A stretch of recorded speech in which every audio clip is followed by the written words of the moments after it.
Thank you for staying with us. Now we nip down to Bayelsa to find out exactly how things are shaping up, seeing as the elections are drawing quite close. I think they're taking place in about 2 weeks from now. Comme ci, comme ça. Yeah, just over 2 weeks from now. So, as the governorship election in Bayelsa State draws nearer, the key political actors gear up to rally the highest number of people to their cause.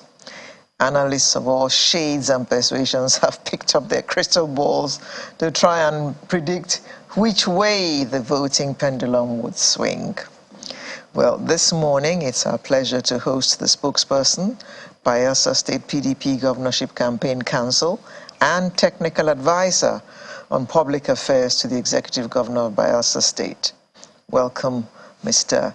Don Everada Abednego. Good morning. Good morning, and thanks for having me. I think it's been quite 2 long seasons that have not been here. Well, well, there was no election coming, so... My coming has become the coming of elections, I guess. Yes. So, how are things shaping up in Bayelsa? Looks like Bayelsa is a PDP state, it seems. It has always been, and it will continue to be. But what is most important is that as it stands today, the atmosphere in Bayelsa State doesn't depict an atmosphere of an election coming in about 2 weeks' time or so. It's an atmosphere of people preparing for an uncommon celebration. And that's why, for us as a political campaign organization, the PDP, we're saying that yes, it's true. Our governorship candidate, the incumbent governor, Doedere, is going around every community and constituency, commissioning projects, and of course, signing new covenants with the people. And then he's busy telling the people that, I have done exactly what we agreed that I should do in the course of my electioneering campaign in 2019. But you know what? What I wanted to do is build platforms of celebration come 14th of February 2024, because on the 11th of November, which is supposedly the election date for the governorship in Bayelsa State, the people of the state are not going to cast votes. They are going to do an affirmation for success, an appreciation of the wonderful delivery systems and patterns. The records are speaking for themselves, from security to education, capacity building for our young folks, children awards, impacting and reprofiling the health status of the state, and most importantly, ensuring that critical infrastructures are taken to the forgotten people of our state. And that's why we're saying the atmosphere is not that of an election coming, preparing for celebration on 14th of February, which incidentally, it's even Valentine's Day. So why not? If people who are satisfied with the system should celebrate Valentine in a particular pattern. What you're saying, therefore, is that there's really no competition. There isn't, because if you look at the mantra of our campaign organization, it's about prosperity. And we're asking the very fundamental questions. When we talk about prosperity, how will it start? The first thing that you need to do to bring prosperity to people is to provide security. Everyone world over understands that if there is one state in Nigeria that if anything gets wrong, it's going to affect virtually the entire economic system in this country. Under Governor Doedere in Bayelsa State, Bayelsa State has been adjudged, not by we or myself or anybody else, not even the governor. Security assessors all over the country have said Bayelsa is the most peaceful state in this country. For us, it's a bragging right. And that's why we're asking, why won't the other substructures of society enjoy and flourish in the very best way? So we're saying security as a government, we have been able to deliver. And we're not delivering because we're saying it. We're saying so because we've made the right investment. One, weaving an uncommon nexus between the people and their security operatives in the state. And so there is trust. If there is one state you want to see where there is actual trust between the people and then the security agencies, this is Bayelsa State. The people also believe that, look, the security of their lives and property shouldn't just be a responsibility of those saddled with constitutional responsibility like police and sister agencies, but we as a people, we must hold hands in glove and work with them. And so we're seeing a situation where there is an uncommon collaboration of necessity and partnership, where we're getting better and better. And so for us as a state, we will continue to tell the world, security, wonderful. And then we're looking at capacity building, because if you say we'll get it right in security, what about the people? And we're saying, look, we are not going to just create security environment where it's serene. but our people are young folks. And so we keep building schools. And we say building schools is not enough.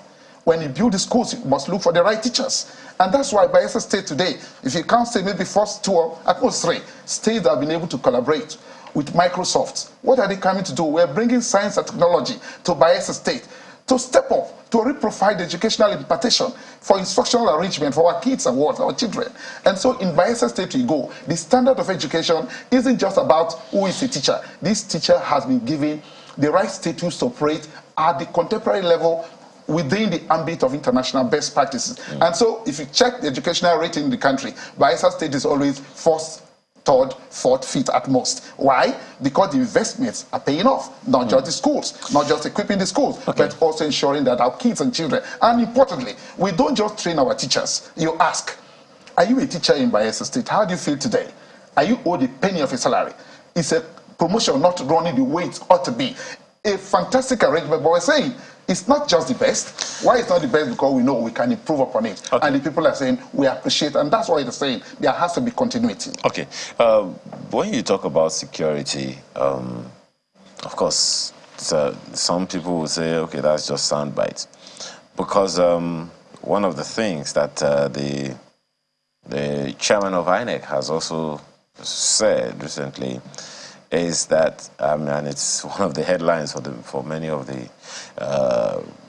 media houses, that Bayelsa is one of those states where it's not easiest to conduct elections. Yeah.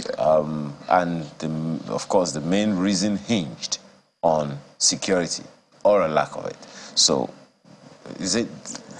Yeah, it might have been misconstrued in what he said. I think I listened to him while he was speaking. He said Bayelsa State is not a state that is going to be easy to conduct election because he was referring to the riverine nature. He's considering about logistics. In Bayelsa State, if you're talking of security, we ask security assessors all over. For the past months and years, when last did you hear a serious crime take place in Bayelsa? It's impossible. Let me quote what he said. The 3 states of Bayelsa, Imo, and Kogi are not the easiest states in Nigeria to conduct elections. The difficult geographical terrain and prevailing insecurity are compounded by negative mobilization by political actors, especially since the commencement of the campaign. The reference to Bayelsa State is about the difficult terrain, the geographical location of the state. You know, Bayelsa State is more riverine and more deltaic than River State and Delta State. So if you want to organize or conduct elections as an umpire, you know what it takes logistically. But most importantly, the critical stakeholders in terms of managing the security apparatus of this country, the Navy, the Army, the police, the civil defense, the DSS, what they are saying is that if there is a place that this country should be comfortable conducting an election, is Bayelsa State. And I also want to add it for free, that if you ask those who are working, in Bayelsa as security operatives, they will tell you they will prefer to work here and retire here because their families, their wives, their husbands, their children, their wards are not calling them to say, are you safe, my father? Are you safe, my son, or my daughter, or my mother? No, in Bayelsa State, this is not what we're talking politics. That's why anything we say now, we're asking those who are security assessors to confirm, to verify. Your correspondence is there in Bayelsa State. Ask and let he or she tell you. The story is that of a state where the people have owned up their protection and they are working hands in glove with security operators. And so why wouldn't you say it's a bragging right? If we get it right in Bayelsa State, which we have, and we want to improve on it, why won't the people say, let the Idere continue for another 4 years because we want the very best for prosperity to abound with us? You certainly seem to have got it right, because we hear that there's plenty of people decamping from the opposition parties. Now, what was the magic that you all did that is making this possible? I will start by saying that Bayelsa State is fortunate to have some of the very best leaders in this new Nigeria, because former President Goodluck Jonathan is our son, our father, the icon of democracy. Internationally, he's been celebrated. Where is he from? It's Bayelsa State. Idere does exactly what President Goodluck Jonathan, does in all things. So humble, so unassuming. He's passionate about the development of his people. He has value for the sanctity of human life, and he cares for his people. He's a true patriot. And so when you talk about people leaving the other party, I don't want to mention their party because in Bayelsa State it's like there is just one political party. Leaving the other party and coming to PDP. They are coming to PDP because Bayelsa State is safer. Their families are safer. They are coming to Bayelsa, they are coming to PDP because their kids are having the best of education. They are coming to PDP because senior citizens, oh, let me say this. In Bayelsa State, I will ask anybody who has a discerning voice to say the contrary. In Bayelsa State, senior citizens can beat their chest and say, thank God I served the state for all these years. Because you sit at the comfort of your home and you get allowed that your pension and gratuity is being paid. The question is, are you a retiree in Bayelsa State? Are you a senior citizen? Are you still in service and every towards that side? How do you feel? And so as children, as families, we're saying, look, it's not about party. Doidere cares for all persons. And it does not do things, with discrimination. That's why I started by saying the Goodluck approach is Doidere's followership in Bayelsa State is like a cult. What he is doing in Bayelsa State has touched the lives of people. Let me just go a bit further to tell you. There is a local government in Nigeria today called Southern Niger. For us as a Jaws and as a people, we believe that Southern Niger is indeed the largest and most populated local government in this country. It is also true that Southern Niger is the most naturally endowed local government in terms of natural resources. But can you imagine? That great local government that's like a small country in this country does not have a single road. It has never had a kilometer of road until the PDP came. And do you know what is happening today? The people continue to tell the governor. So we can also see the world because the governor has taken the world to Southern Niger. And so the roads, the bridges, the roads and the bridges, daring the terrain to tell the people of Southern Niger that they are part of the global community. Are you from the neighbor brass axis, where the other party, the leader or the candidate of the other party I won't mention, comes from? That place is called brass and neighbor axis. Incidentally, that is my senatorial district. Do you know what has happened to them? He was the governor. The other one was the governor in Bayelsa for about 5 years. And then the leaders, opinion leaders, critical stakeholders met him and said, our son, please can you construct a road to our homeland? Do you know what he told them? Anything we're saying is verifiable. You can go to the net to get it. He told his people, constructing a road from Yenegua Ogbea to Nembe is economically unviable. I want to do it.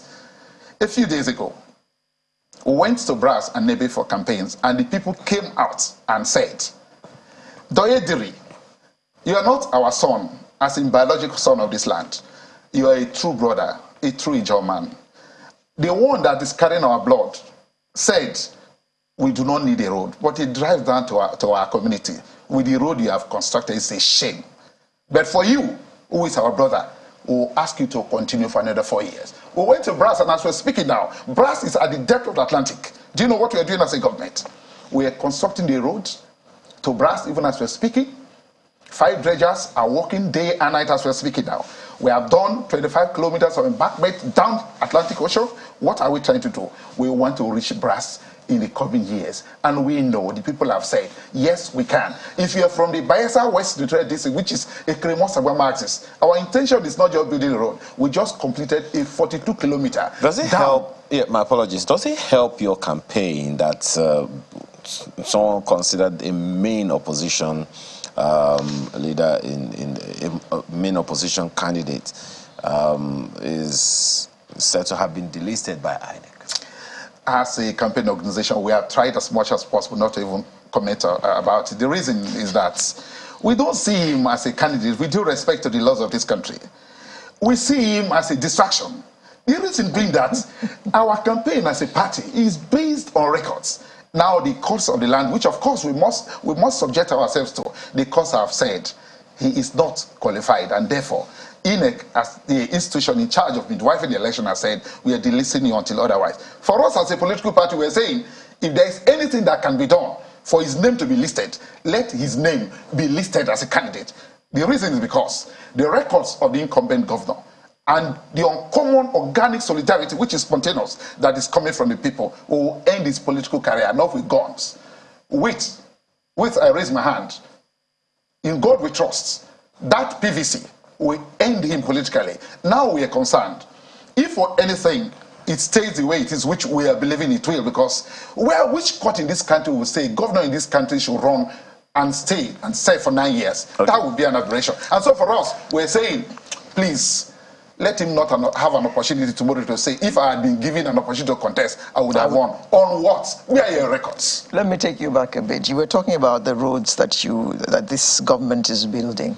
But those roads are the ones helping you now in your campaigns. So if you didn't build those roads, you won't be able to reach as far as you're reaching now. Yeah. So there is vested interest. Of course, that's why, you see, anywhere the governor says he goes, the people come, and like I said, his movement is like a cult movement, and then he will remind the people that a few years ago, in 2019, I was here to campaign, and you told me these are your problems.